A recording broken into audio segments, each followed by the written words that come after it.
Una alegría recibir en Radio Sefarat una vez más a Jorge Schneiderman. Hola, Jorge.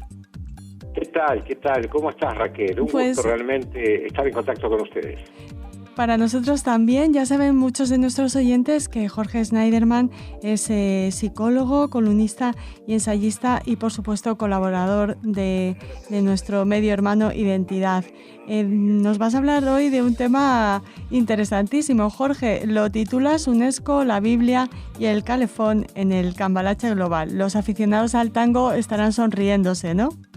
Sí, un término muy sepoliano, ¿no? Acá en el Río de la Plata, cuando queremos aludir a cosas que, digamos, no tienen demasiado asidero lógico, decimos esto es un cambalache, ¿no? Un cambalache es ese típico recinto donde conviven todo tipo de objetos, ¿no? Y bueno, metafóricamente me pareció que era lo más adecuado para significar lo que ha venido pasando últimamente a nivel de las organizaciones internacionales, y muy especialmente con la UNESCO, ¿no? Donde ha tenido pronunciamientos que realmente, más allá de la repercusión mediática y efectista, como que nos ha afectado a quienes tratamos de velar celosamente por el respeto de lo que es el vínculo milenario del pueblo judío con su tierra ancestral, ¿no? Y un poquito, podríamos hacer un poquito de historia, una breve introducción y ver que la UNESCO desde los momentos en que fue fundada, ya por 1945, ¿no? Si mal no recuerdo, por noviembre de 1945, apenas 6 meses después de finalizada la Segunda Guerra Mundial, establecía como, digamos, sus principales cometidos construir pacífica convivencia entre los pueblos, incentivando la educación, la ciencia y la cultura, ¿no? Y en tal sentido, vamos a ver, acá permitime que voy a leer un poco un párrafo que alude a lo que eran los fines fundacionales. Dice: puesto que las guerras nacen en la mente de los hombres, es en la mente de los hombres donde deben erigirse los baluartes de la paz. Esto es lo que ellos expresan justamente hace 72 años. Claro está, hoy por hoy ostensiblemente apartados de dicho espíritu, ¿no? Porque resoluciones como las que adoptaron en los últimos meses no solo avalan una arbitraria y tendenciosa deslegitimación de los irrefutables vínculos históricos, culturales y espirituales que unen al judaísmo con el monte del templo y la tumba de los patriarcas.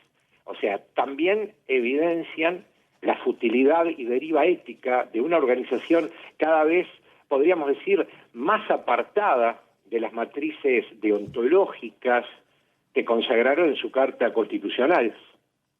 Fíjate, Raquel, que esta burda trivialización de la historia, que es patrocinada por esta institución, se trasunta en pronunciamientos de, diría, vergonzante inconsistencia argumentativa y que denuncia claramente la flagrante politización que hoy por hoy afecta y ensombrece su gestión.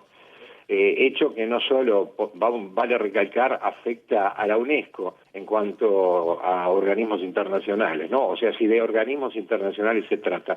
Ahora bien, ¿a qué se debe este tipo de actitud, no? Claro, porque esa es una de las preguntas, Jorge, ¿no?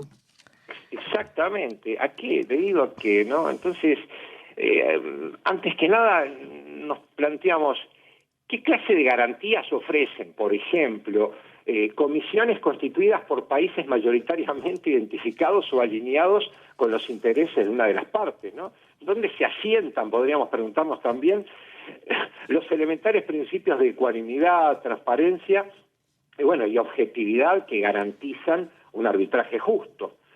Pero, ¿sabes una cosa? Me gustaría un poquito para argumentar, retrotraernos algunos siglos, ¿no? Para poder hacer una composición de lugar. Y si nos retrotraemos 20 siglos y nos detenemos en algunos episodios que marcaron a fuego cuando digo marcaron a fuego, literal y simbólicamente, los destinos de Judea y su capital Jerusalén. Quizás podamos echar luz un poquito o dilucidar un poquito más la grave tergiversación, el sentido de la grave tergiversación en que ha incurrido la UNESCO, ¿no? Mira, si nos detenemos un poquito en la historia misma de esa región, el Coliseo de Roma, monumental ícono de la arquitectura antigua, ¿no?, que hoy por hoy es orgullo de Roma, y cuyos restos aún revelan la funcionalidad y magnificencia de su diseño constructivo, se comenzó a edificar a instancias del emperador Vespasiano en el año 72 de nuestra era, ¿no?, siendo, ¿no?, inaugurado 8 años después por su hijo y sucesor Tito Flavio, un personaje de aquellos, ¿no? Fíjate vos que los recursos destinados a la construcción del Coliseo no provinieron precisamente de los aportes de los contribuyentes de Roma, sino de los saqueos perpetrados por las fuerzas comandadas por el propio Tito, hijo de Vespasiano, en el año 70 de esta era, ¿no? Eso fue durante el sanguinario asedio a Jerusalén, que culminaría con la destrucción del Segundo Templo. Fíjate vos que, hablando de pertenencia, hablando de relación del pueblo judío con esta tierra, creo que esto, digamos, son elementos que demuestran palmariamente esa pertenencia. Fíjate vos que muchos de los judíos capturados tras las refriegas durante el sitio de Jerusalén fueron trasladados a Roma y utilizados como mano de obra esclava durante el desarrollo de las obras. A modo de testimonio queda, por ejemplo, que marca lo que fue la victoria romana en esa llamada Primera Guerra Judeo-Romana. Vemos que hoy queda como testimonio esculpido sobre el arco erigido en homenaje a Tito en el siglo I, digamos, toda una serie de escenas que dan muestra cabal de lo que fue ese sitio de Jerusalén. Mira, para quienes entienden que la proyección espiritual de Jerusalén nace con el Islam, vale precisar que el segundo templo, construido sobre las ruinas del templo de Salomón, se hallaba emplazado en el predio sobre el cual recién, mirá lo que te voy a decir, recién en el 710 de esta era, o sea, 640 años después de su devastación, se levantaría la hoy tan polémica mezquita de Al-Aqsa. Esto, digamos, tiene que ver un poquito con esa forma tan mezquina de abordar la historia por parte de esta institución que se supone debería preservar y preconizar el respeto por lo que ellos dan en llamar el patrimonio histórico y cultural de la humanidad, ¿no? Claro. Otra de las preguntas, Jorge, es por qué, los historiadores, por centrarnos en una parte de la humanidad, los historiadores no claman no alzan su voz cuando se niegan estos datos históricos como los que nos acabas de decir. ¿Y qué pasaría si esto se lo hicieran a otro pueblo, no? Exactamente. Porque, y bueno, fíjate vos, comparto plenamente lo que decís. Fíjate vos, continuando un poco con la síntesis, con el raconto, 6 décadas después del arrasamiento de la ciudad de David, fíjate vos, allá por el año 132, 133, la provincia de Judea sería rebautizada por el emperador Adriano como Siria-Palestina. Aquí arranca, digamos, otro tema que quizás merecería otro abordaje en algún momento. O sea, se pasa a llamar esta zona Siria-Palestina, que es un término obviamente no vinculante a lo que se entiende hoy por pueblo palestino, y fue impuesta a los efectos de borrar todo vestigio de presencia judía en la región. Si será de larga data, ¿no?, esta actitud negadora del vínculo del pueblo judío con sus ciudades y con sus recintos sagrados. También en ese momento, no hay que olvidar que se sustituiría el nombre de Jerusalén por el de Aelia Capitolina, ¿no? algo que quedó ahí dentro del anecdotario y bueno, hay vasta historiografía al respecto. Ahora, como podemos ver, ¿no? O sea, un simple abordaje secuencial, nada más que eso, un simple abordaje secuencial de estos acontecimientos bastaría para no incurrir en vulgares transfiguraciones de la realidad. Fíjate, Raquel, que poner en tela de juicio la entrañable relación forjada a través de milenios entre el pueblo judío y su tierra es algo que no tiene, podríamos decir, totalmente irreductible a la lógica. Y bueno, podríamos significar esto diciendo que se trata de un osado intento de hacer desaparecer de los mapas de la memoria hechos y lugares tan inextricablemente, ¿no?, tan ligados inextricablemente a las matrices culturales y espirituales de la civilización judeocristiana. Es realmente algo que a todos nos duele, pero a propios y a ajenos, o sea, no solo a aquellos que estamos vinculados afectivamente al pueblo judío, que pertenecemos al pueblo judío, sino a mucha gente que objetivamente ve esto como algo burdo, absurdo, una tonta incluso trivialización de la historia, ¿no? Pero si me permitís, me gustaría abundar un poquito en cuanto a lo que pasa con las Naciones Unidas. Uh-huh. Detengámonos, por ejemplo, para ver un poco las contradicciones, los ambajes que se producen en el seno de esas organizaciones. Mirá lo que pasa, por ejemplo, en el Consejo Económico y Social, ¿no?, que es de las Naciones Unidas, que es la entidad que, fíjate vos, en abril del corriente año determinó la incorporación de Arabia Saudita como miembro secundario de la Comisión Jurídica y Social de la Mujer, cargo que, bueno, que está por asumir, que será a partir del año próximo y que será por el lapso de 4 años. La designación de este país como miembro de un foro abocado a defender los derechos de las mujeres, habida cuenta del sometimiento que pueden padecer o que están padeciendo, que vienen padeciendo millones de ciudadanas saudíes, habla también un poco de la inconsistencia de los pronunciamientos y de las actitudes provenientes de este tipo de organización.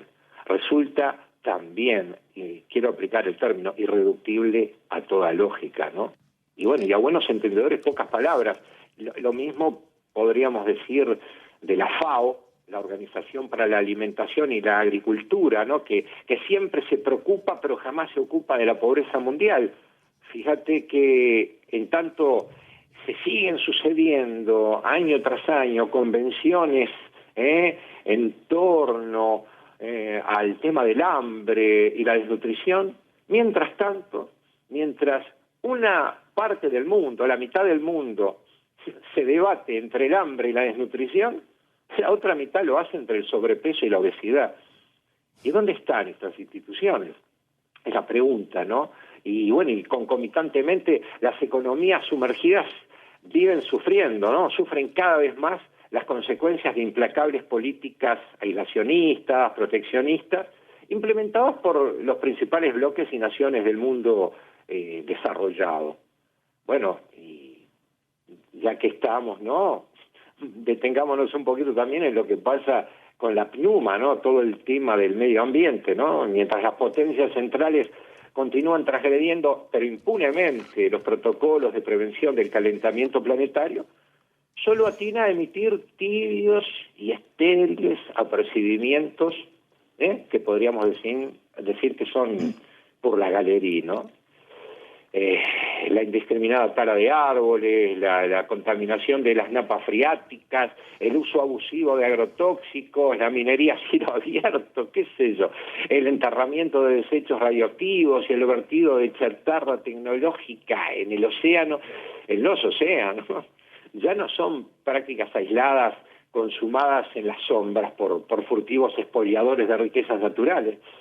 Bueno, nadie se ocupa de esto, pero hay cosas que son mucho más flagrantes y que tienen que ver con la dignidad y con la vida que bueno, como ocurriera en 1994, cuando cerca de 1 millón de ciudadanos tutsis perecieron aniquilados en Ruanda, tú recordarás, ante los ojos de un mundo indolente. Esto sigue dándose a otro nivel en nuestros días, con la guerra civil en Siria, que viene cobrando cientos de miles de vidas y apropiándose de las esperanzas de quienes aún no pudieron salir de allí, ¿no? Frente a una ONU inoperante, cuyos esfuerzos, como siempre, no trascienden un ápice el mero plano declarativo, ¿no? Eso es muy triste.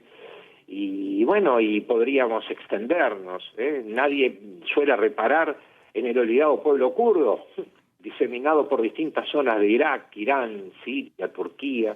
¿Acaso alguien se hace cargo de sus legítimas reivindicaciones independentistas? Son tan válidas como las del pueblo palestino. Ahora, muy pocos no atienden a sus reclamos, quizás porque este pueblo es poco funcional a los intereses de quienes mueven discrecionalmente las piezas del ajedrez geopolítico internacional, ¿no? Y bueno, es muy triste y es vastísimo el territorio a transitar para poder seguir viendo la actitud tan errática de organismos que se supone congregan en su seno todos los elementos técnicos, congregan a grandes mentes que supuestamente están al servicio de la causa de la humanidad, ¿no? De las buenas causas de la humanidad. Fíjate que cuando uno se pone a reflexionar sobre esto, bueno, se disparan un montón de situaciones, no es novedad. Pienso yo que parte de África sigue siendo escenario de letales enfrentamientos interétnicos, hambrunas y flagelos sanitarios, y nadie repara en ello, ¿no? Fíjate que en una época plagada de enfrentamientos y litigios irresueltos, para las grandes cadenas mediáticas y los intereses que representan, parecería ser que no existe mayor foco de atención que el conflicto israelo-palestino. Es lamentable y lo padecemos, es bueno que reflexionemos al respecto, ¿no? Sí, así, Jorge, aquí queda tu reflexión y tu denuncia también de todo lo que hacen organismos como la UNESCO y el repaso que has hecho por algunos otros organismos e instituciones pertenecientes a la ONU. No sé si quieres añadir algo más. Sí, o sea, en algún momento abundaremos en cuanto a lo que es el conflicto israelo-palestino, pero fíjate que criticar, boicotear o sancionar a Israel es sencillo y hasta te diría inocuo para quienes lo hacen. Ahora, depositar todo el peso de la responsabilidad sobre sus hombros es casi una tradición. Creo que independientemente del cuestionable posicionamiento de su gobierno en materia de política exterior, o sea, Israel en ciertos aspectos, últimamente ha dado más en la herradura que en el clavo, sigue siendo, no obstante, el único baluarte democrático de la región. Allí ningún periodista nacional o extranjero ve coartado su derecho a la libre expresión, por más acerbas y punzantes que sean sus críticas hacia los estamentos políticos o religiosos. Que procure alguno hacerlo en un medio de Riad, Teherán o Damasco, ¿no? Probablemente termine azotado, excomulgado o encarcelado, o acaben con su vida. Yo creo que algo que nos marca bien la historia es que desde el amanecer de los procesos emancipatorios que dieron origen al moderno Estado judío, el debate y el disenso han sido instancias vertebradoras de la dinámica convivencial israelí, ¿no? Allí tenemos que los trabajadores se agrupan en torno a la Histadrut, una institución sin parangón en la región, que congrega sin exclusiones a trabajadores judíos, cristianos, musulmanes, y lo mismo ocurre en el área previsional y los servicios de salud. Y bueno, un poquito redondeando, creo que vale la pena seguir reflexionando sobre estos temas, porque bueno, la historia continúa, ¿no? Y lamentablemente mientras fundamentalismos, digamos, apátridas, germinados en la demonización y negación del otro, continúan carcomiendo la humanidad de sus entrañas. Y bueno, la historia ahí sigue huérfana de certezas, digamos, avanzando entre la cerrazón ética y la penumbra moral, y bueno, sigue su marcha, ¿no? Esa sería mi reflexión al respecto, y bueno, como siempre, agradeciendo vuestra convocatoria y a las órdenes aquí, tanto en lo que a mí corresponde como mensuario de identidad, siempre a sus gratas órdenes. Es un gusto realmente establecer este contacto con ustedes, Raquel. Bueno, estaremos atentos al cambalache global y a la promesa y a las declaraciones de Antonio Guterres precisamente en Israel, diciendo que quizá esa deriva de la ONU se enderece en algún momento. ¿Terminamos con esa esperanza o ni eso, Jorge? No, siempre hay que vivir con esperanza. Y bueno, los mejores tiempos, Raquel, siempre son los que están por venir. Así que bueno, ahora prontamente recibiremos un nuevo año y bueno, debemos renovar también la esperanza porque este mundo se convierta realmente en lo que debe ser, un recinto amigable y saludable para que los seres humanos de buena voluntad podamos convivir en paz. Amén, Jorge, y hasta muy pronto. Hasta muy pronto. Un saludo para todos. Gracias, Raquel. Chao, chao.